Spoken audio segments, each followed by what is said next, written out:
Well, it's been quite a day for Prime Minister Modi in the hometown of President Xi Jinping in Xi'an. There was a lot of colour, there was a lot of ceremony, and certainly substantive talks that the two leaders held for almost 90 minutes. But the focus now shifts to Beijing and what kind of announcements we can expect tomorrow and what kind of deals the two countries are expected to sign. Joining us on the program tonight, we have two eminent Indians and one person whom I would say is an eminent Chinese citizen married to an eminent Indian citizen. Mrs. Wen Pastakia joins us here in Beijing tonight. We have Mr. M.H. Pastakia, the general manager of the famous Taj Pavilion restaurant here in Beijing, a leading member of the Indian community, and Mr. Atul Dalakoti, who is the president of the China unit of FICCI. Mr. Dalakoti, let me ask you first. How do you think it's gone so far based on today's developments? So then, whatever we have seen today seems to be very positive. The atmospherics are very good, and President Xi is giving him a red carpet, and Mr. Modi, who did the same thing for him in Gujarat, is also enjoying his stay, it seems. So we are very looking forward to him coming to Beijing and get on with the second leg, which is the most important political leg of his visit to China. Mr. Pasakia, how do you look at this visit, and from as someone who has lived and worked here for decades now, do you think India and China are any better at understanding each other today? Because of these visits and because of these eminent people coming into China, this helps the grassroots people to understand two countries better. As of now, the understanding between the two countries is only through the newspapers which they read, when it is a G2G or a B2B connection. Here in this, people get to know more about the history. Like, for example, Mr. Modi went to Xi'an and he went to the Wild Goose Pagoda. People will learn about that. There is Yun Sang coming into the picture. So with these kind of things, it becomes a more person-to-person contact. These things will help a lot. Do you think, Mrs. Wen Pastakia, that there's still a lot of mistrust, though, between Chinese and Indian people, that we still have, to understand each other better? Yes, I think still taking the time, but I think through the culture, this part and the yoga, and I heard Mr. Modi is so good. You can say he's a yogi, and the Chinese right now, so many people is so excited because with us, he's not only politician, he also is a yoga practicing. So we are really like to meet him and as a friend, and also of course these two countries we need more exchange, cultural exchange, and go each other to understand more. Then these two cultures have so long histories, both of us, so we need more and more. Yeah, more. Mr. Dalakoti, one of the key things, of course, is the trade deficit. Now, it has come up in the discussions today. It's now $48 billion. And the other interesting thing is that when President Xi came to India 6 months ago, a big announcement was made on $20 billion in investments, that the Chinese would set up 2 industrial parks in Maharashtra and Gujarat. But on the ground, nothing has really moved. Do you sense a little bit of disappointment on, from this side that, we sign a lot of MOUs, but they don't get implemented? I think you are, referring to a very important relationship deficit that we have between India and China, because the trade deficit is huge. I think it's not 48, but it's 37.8 billion or 38 billion dollars, which is. Yeah, that was what Parliament was told yesterday. Yesterday, okay. So my figure was 38 billion dollars, which is huge. So what can India really sell more to China to bridge this deficit? Not really.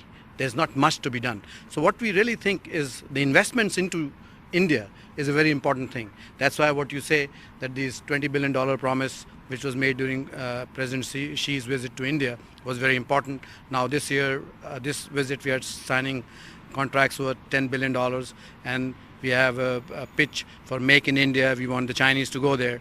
I think that is the most important thing. The best way to bridge this trade deficit is by the Chinese to invest more in India. And this should be substantial investments in infrastructure, in the trade zones, in the corridors in India. And for that, we need a political relationship to move. And that's what we need from the visit of Prime Minister Modi this time to China. That the deficit of understanding between India and China, which has been there for the last 30 years, can be bridged, and we can move forward to the positive But do you get a sense from Chinese businessmen and companies here that there is a sense of frustration, that they want better access, visas, so on? I'll come to that point as well. Yes and no, but basically China is slowing down. This, you see it in the newspapers every day.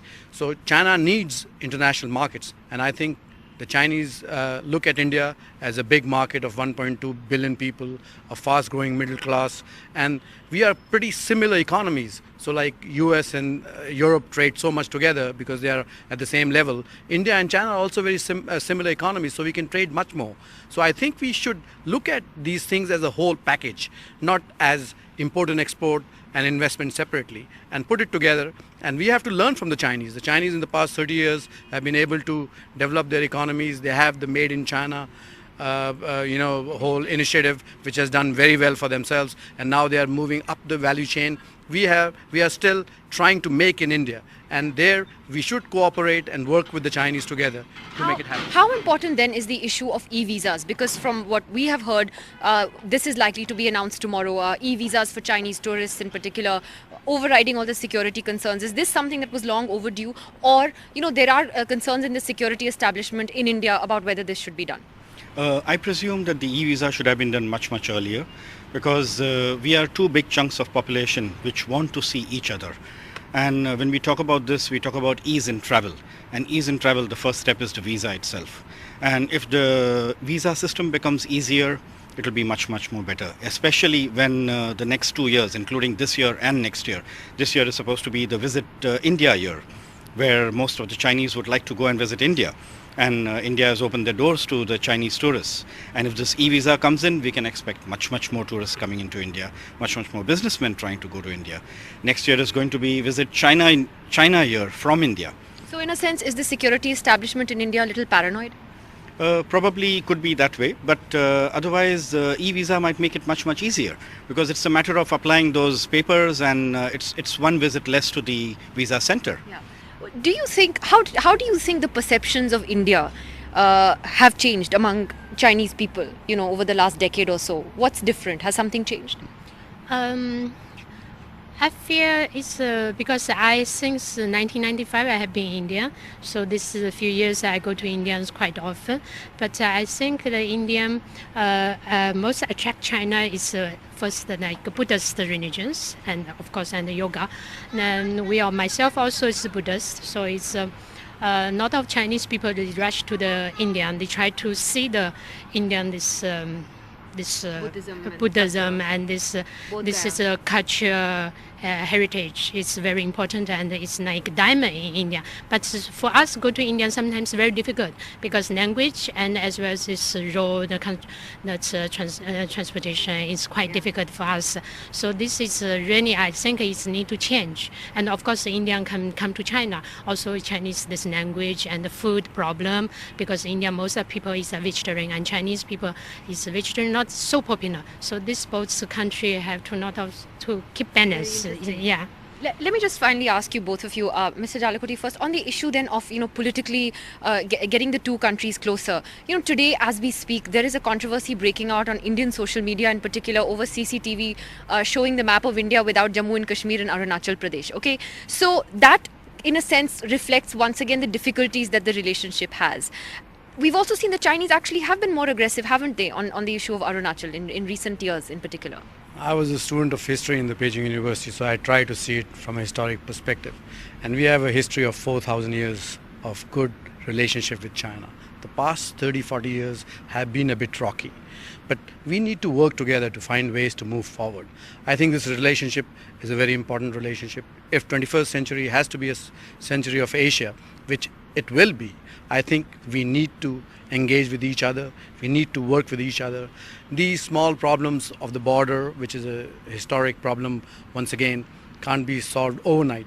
But yes, I agree with you that we need to have a working relationship with the Chinese where we can try to mitigate all this aggressive positioning on both the sides. So I think that is the way forward, and that's why the relationship that is being made between Prime Minister Modi and President Xi Jinping, and when Prime Minister Modi meets Premier Li Keqiang tomorrow, is very important, because they can pick up the phone, they can talk to each other and try to make sure that the border is peaceful, the economic development is stable, and we can look at the future much more positively.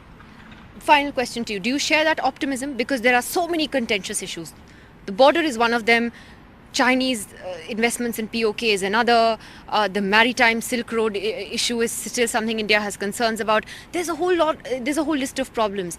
Do you still sense that even politically there is still a lot of mistrust that needs to be overcome? Like I mentioned, the mistrust comes because there is not much coordination happening for long. When there is enough coordination between the two parties, I'm sure that all this mistrust will go. It's just that most of the time these problems come up, and these problems are the ones which we talk about at all times. There are many times when there are soft topics which don't come up into the picture, and I'm sure that over a period of time these things can be solved. All right. Well, it was very nice to talk to all of you and get a perspective both from the Indian and the Chinese community here in Beijing on how they're looking at this visit. All eyes now on the Prime Minister's talks with Premier Li Keqiang tomorrow.